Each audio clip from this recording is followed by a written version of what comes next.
Le cycle de vie du chien d'avalanche, on espère qu'il sera le plus long possible. Alors effectivement, on récupère notre chien à l'âge de 2 mois. On va construire pendant les 2 premières années, on va tout mettre en place pour en faire un bon chien d'avalanche. Et une fois qu'il est opérationnel, effectivement, on va travailler avec lui environ 8-9 ans.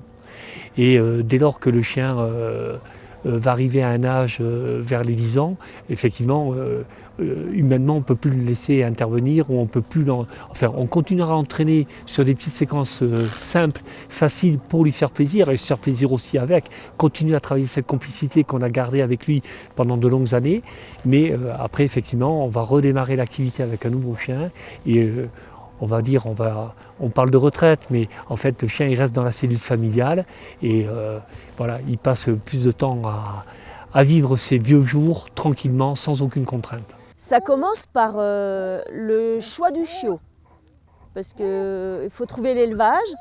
Ensuite on choisit le chiot, qui nous semble, avec l'éleveur, on trouve le chiot le plus adapté à notre personnalité et à notre activité. Et ensuite, il y a tout l'apprentissage, le dressage, l'apprentissage.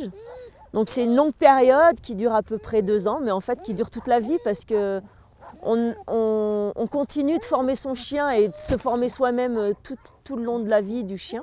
On considère que la moyenne d'activité opérationnelle est de 10 ans. À la retraite, ils sont en repos, ils restent plus souvent à la maison, ils ont besoin de dormir davantage, ils ont quelques rhumatismes et ils sont en phase d'attente un peu de la petite sortie, mais ils restent très complices.